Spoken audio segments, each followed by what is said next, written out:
Hi, my name is Sarah Rae. Welcome back to my channel. Today we are going to discuss how having IBD or Crohn's disease can make you feel a little bit directionless. So, you know the drill. Like, comment, subscribe, hit the bell for notifications of when I upload, and let's talk about it. First, what I'm going to do is kind of tell you how the world and society paints the picture of how life is supposed to be like. And then I'm going to tell you how having a chronic illness does not follow those roads. Do not go by them rules. By doing that, I'm going to tell you examples from my life. How having IBD and Crohn's disease has impacted my life and completely changed everything. And hopefully by the end of it, everything will come together and show you how directionless having a chronic illness is. And maybe you'll relate to it, maybe you'll learn something, and that's all I can hope for. So sit back, relax, and let's begin. So, society and the world. You start in kindergarten, maybe preschool, and you grow up going to school to 12th grade. Things were a little bit different for me. I started getting sick when I was 10. So until I was 19, yes, I graduated at 19, I was in and out of hospitals already, having surgeries constantly. Surgeries started when I was 12.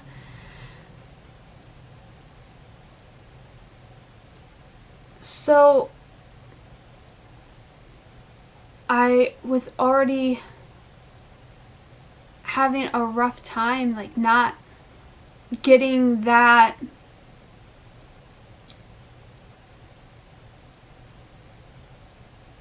education feeling that everybody else gets. It's kind of hard to explain. Like, the things everybody else was doing in school, I didn't go through.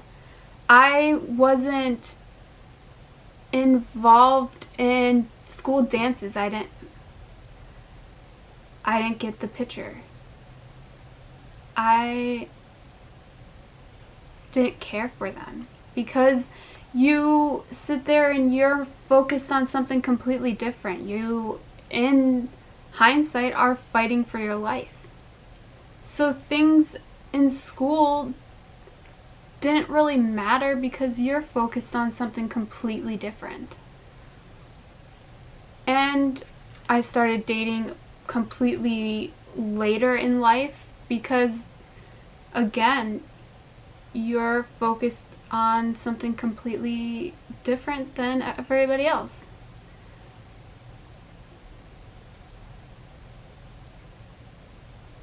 In hospitals, you lay there or you look outside and think, wow, you know, those people, they don't understand what you're going through, because time doesn't stop for them. It continues to go on. And they live a normal life, technically a normal, whatever normal is to you, a normal life. In this case, normal is not being in the hospital every week and having to go through surgery.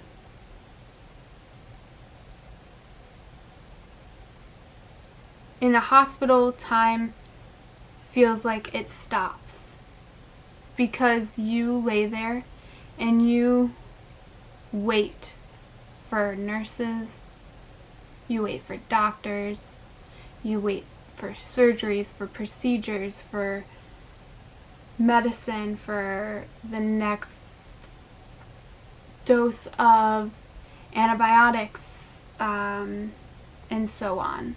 So you constantly wait. Time stand still. But it's moving on for everybody else. So while everybody's figuring out what they want to do in life, you are trying to figure out what is happening with your health. What is the plan of treatment that's going to help keep your life moving forward, okay? I had everything figured out, right? I was so inspired by those nurses that I knew then and there I wanted to be a nurse.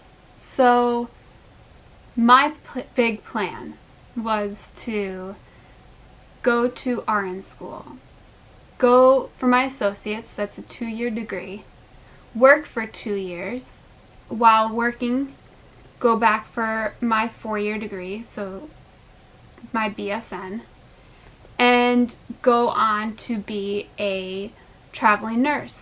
Those 2 years would have got me my, where you have to work for 2 years to be able to be a traveling nurse.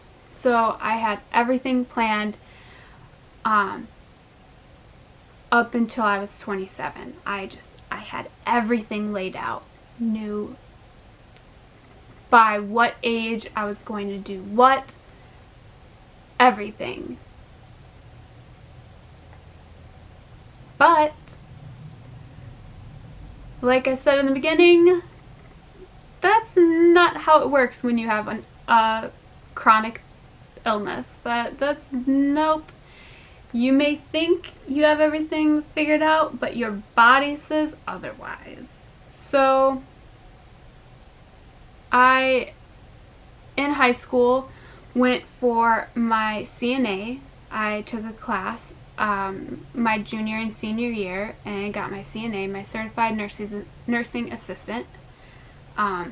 So I was able to work in a nursing home and take care of elderly, which is in the nursing field. I was happy just to be able to work with people. And I loved what I did. I loved working with the elderly. And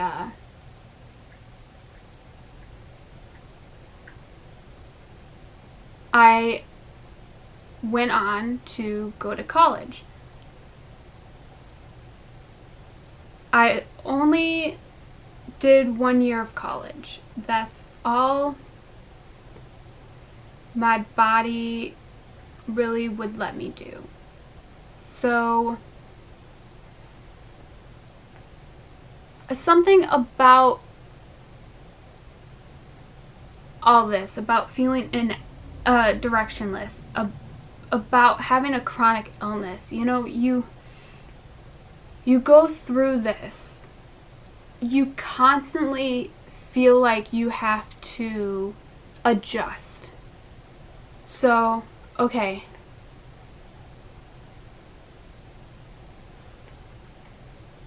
for instance, okay, I went for college for a year, constantly was getting sick, made it through my 1 year. I wasn't going to make it through nursing school. So I decided to change it up. While everything is being worked out, I'm going to adjust and go to LPN school, licensed practical nursing. Climb up that ladder, that nursing ladder.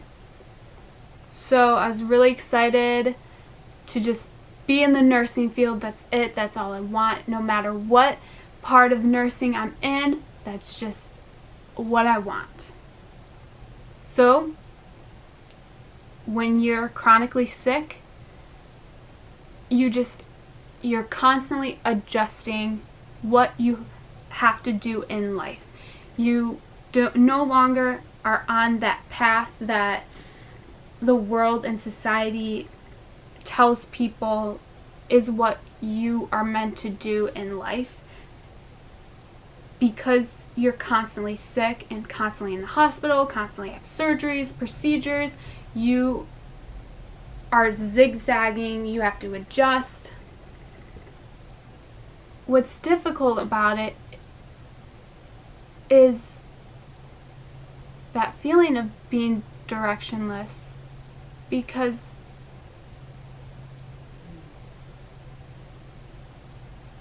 there's these tunnels you go down and you don't see the light at the end of the tunnels because there's so many, and you walk down them and instantly there is a left turn that just comes out of nowhere because you're sick. So, for instance, now I can describe that. LPN school. I was doing so good. I was halfway through the program. So excited. We were about to start our second half, which is where you start to do, where you go and actually start working. I'm so excited. Oh.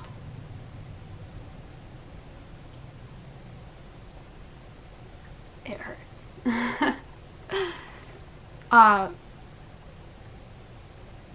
Right as we're about to start our second half, I start getting sick. Go to the doctor, they're not sure what's wrong. A few days later, it's the weekend. So I go to the emergency room.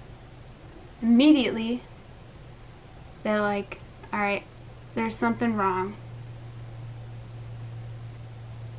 Go see your doctor. There's not much we can do. So, Monday comes, go see my doctor after class. We have to have surgery. Okay. It's okay. There's a certain amount of days you can miss before you're let go of the class. Can we do this? And me be back at class before that many days are up? My doctor said we can do it. We'll just have to really get you moving after surgery. We'll get there. We'll do our best. Okay. You guys, this is, okay. In my family, we say if you talk to some people, they'll say a curse, other people, luck. Okay? Like, that's my luck type of thing. My last name, we call it the Mataccioni luck. Of course, everything goes wrong. The last day, I'm supposed to go home the next day. I'm walking with my dad. I start complaining. My shoulder's starting to hurt. Like, there's this pain going up my shoulder. And it's almost to the point that I can barely take it. Like, this is some serious pain, and I can handle pain. Like you guys, some of you don't know, like, some of you guys are new subscribers, new viewers. I've had 18 abdominal pains, 18 abdominal surgeries in my life. I'm 28. Surgery started when I was 12. I got sick when I was 10. So, 18 surgeries, you guys. I can handle pain. This was some serious pain. Let me go lay down. Go lay down. My body starts shaking uncontrollably. My pain in my stomach shoots up. Like, serious pain. I start crying uncontrollably. I barely mutter out the words to my dad, "Get the nurse." And he does. He runs out and gets the first person he can. They come back. They call the doctor. The doctor rushes in, immediately says, "We have to have surgery." Well, this is after they take me down to have an x-ray to see what happened. But what happened was the surgery they did, the stitches popped open So the fluid, the contents that's inside your intestines were seeping out into my abdominal cavity, which is not okay. We have to have surgery to fix it. They kicked me out of LPN school. That hurt so bad. So that's like that left turn that happens. Immediately a wall, and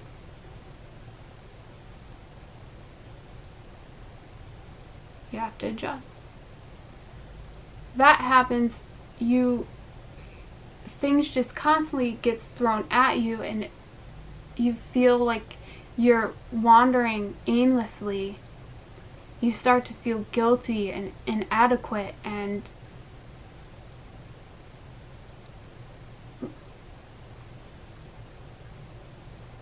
then when you're working and you miss days,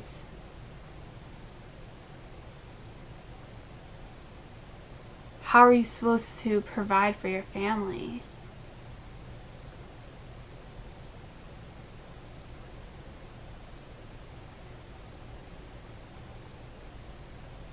It just really messes with your head.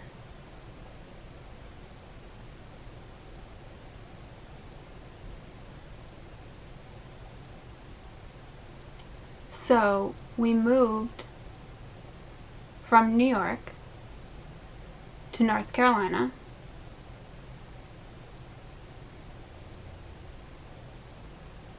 I was in a state of denial after that.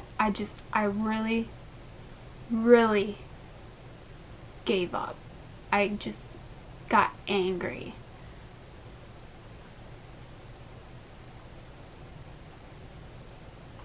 So I started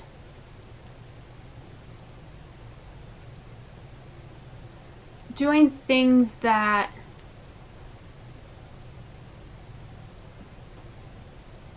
I always wanted to do. Like, okay, I no longer can be a nurse. That door for me got slammed shut in my face. So you know what? Screw it.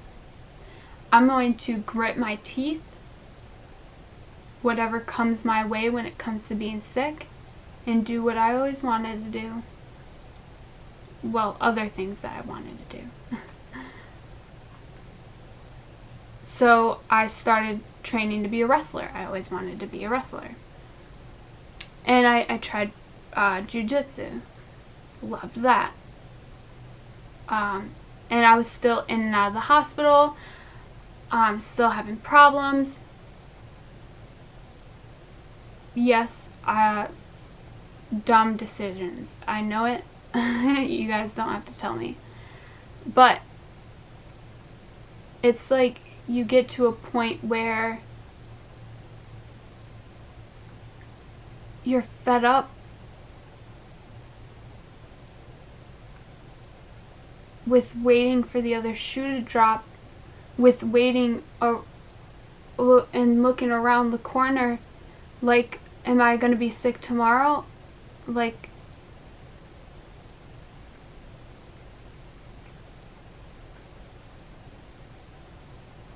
you're tippy-toeing.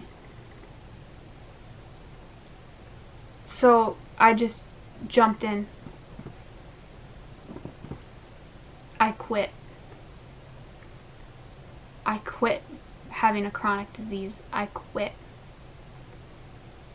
And my body definitely came back and said, no, you don't. I was in the ring. I went to stand up. Well, not stand up, but I went to get up. So yeah, stand up, but slowly. And I got lightheaded. Kneed in the face. But I had to continue.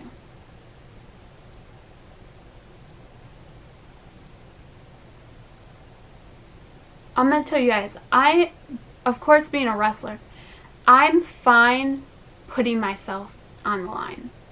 My body on the line as a wrestler, you have to be fine with getting hurt. That's the name of the game. When you're a wrestler, the other person's body is in your hands. If they get hurt, there is a chance that it's your fault if you mess up. I realized that moment, if I'm sick, if I get lightheaded, dehydrated, and pass out, something happens,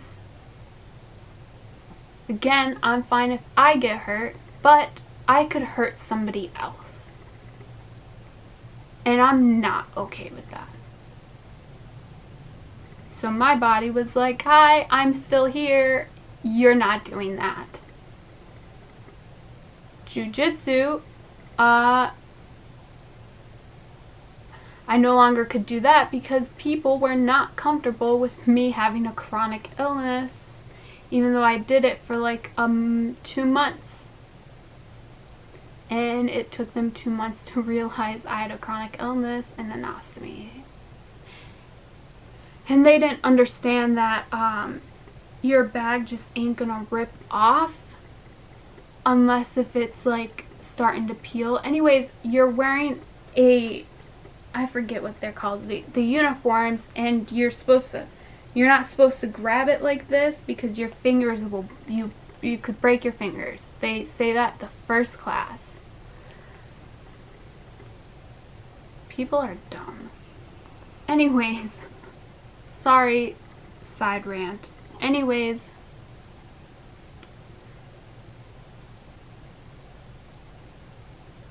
I was working in nursing homes during this whole thing. And I'm a workaholic, I'll tell you guys that. I push my limits to the point that I've had doctors tell me if I continue working the way I do, I will kill myself because I work my body to death. Because there's days where I would work Friday 16 hours, Saturdays double, Sundays double, Mondays 60. Wait. Hold on. I just got all that wrong.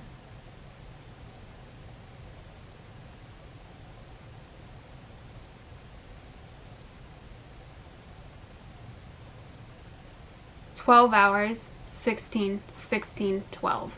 There we go. Anyways, my math sucks right now. 12, 16, 16, 12.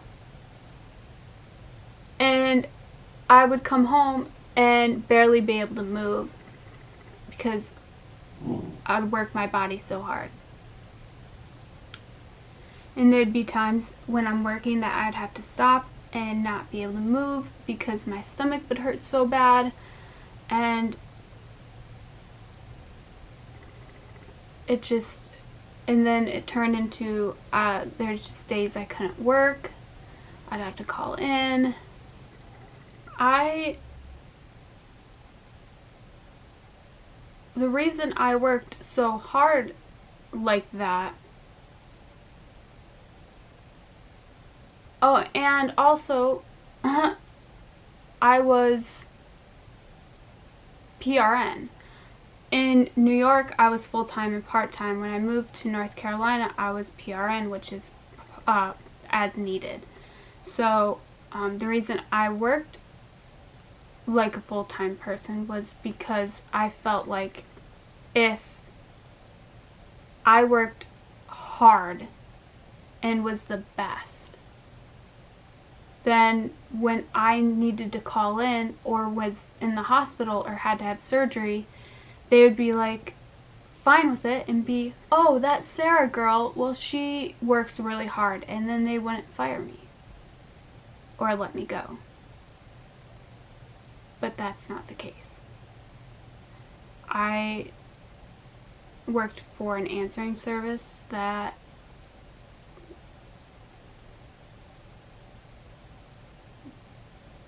it didn't work out. A few nursing homes that did that.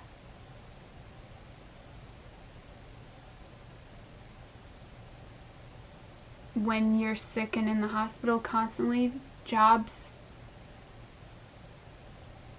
they would rather find and fill a position where they can count on somebody who's going to be there all the time and not have to worry about it. So then you start to feel like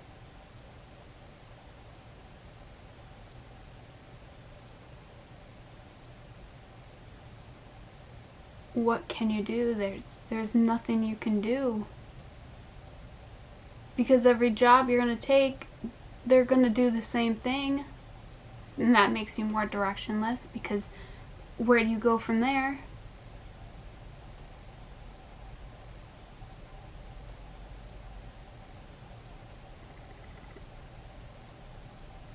In the end, they say that you should accept your limitations.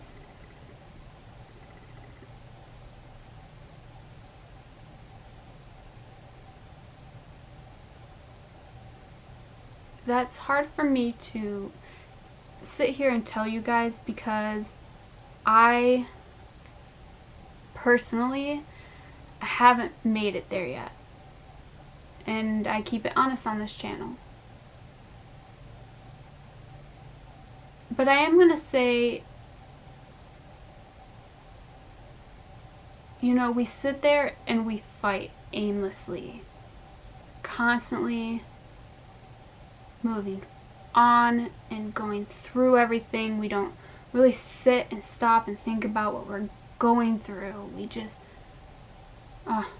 another procedure, here we go. Another surgery, yep, let's do it. Oh, here's contrast. We know the game. We know how it's played because we've been playing it for me, it's been since 10, 18 years. I know how the game goes. It's predictable. So you numbly go through it. And you wander.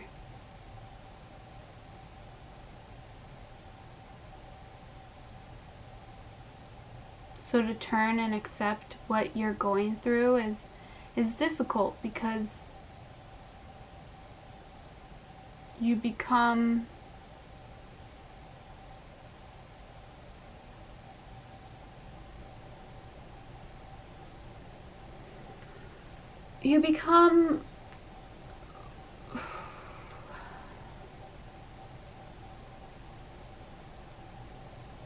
stuck in sorry, you get stuck in your ways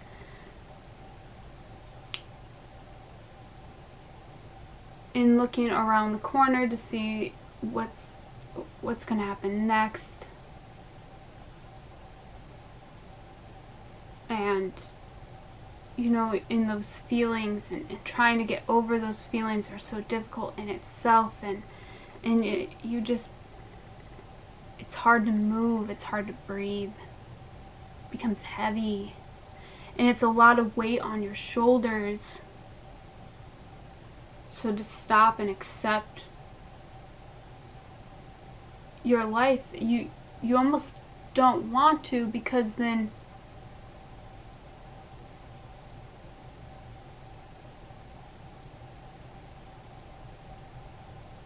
you're like, okay,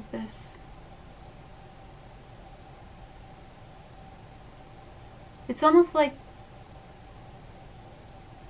you stop fighting. Does that make sense? Like, I know when you're stuck, you're not exactly fighting, because you go through the actions, the motions. You go through the motions is what I was looking for. But accepting your limitations, it's like accepting the world around you, and that you're sick, and that there's going to be surgeries, and there's going to be struggles and pain and all this. You know how the game goes, so accept it and realize that there are things that you can do. I guess accepting your limitations. If I had to go with this, right?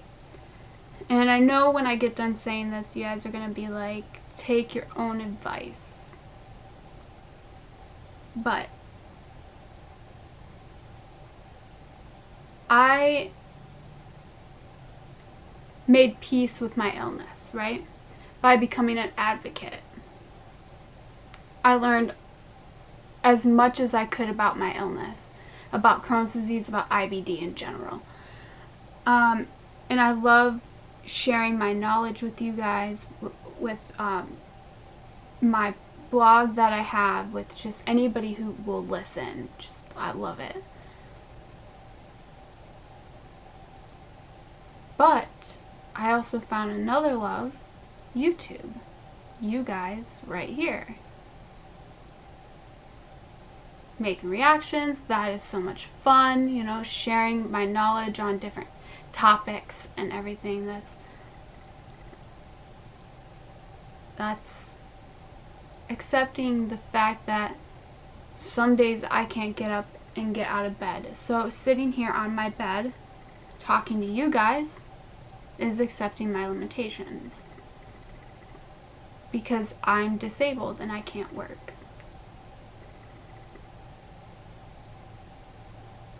I guess finding ways around it is accepting your limitations. So I still I gotta work on it. And I will.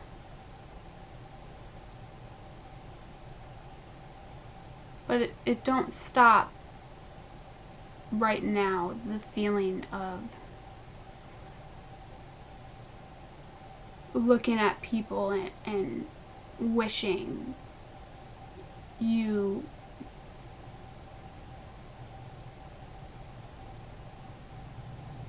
I mean, some days it's wishing you didn't have it, and then some days you're like, yeah, I'm glad I do because I'm stronger. People, they don't get that. We have so much more to offer life. No offense to people, but we've been through some stuff.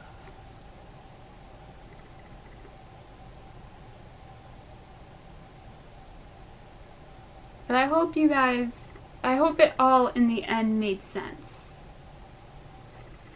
And maybe you guys can relate to it. If you do, leave it in the comment section down below. As always, I love reading your guys' comments. And if you guys learned something from it, I'm grateful. And thank you to any new subscribers that are watching, new viewers. Hey, you guys, subscribe. And I hope you guys have a wonderful day, and I'll see you in the next video. Bye.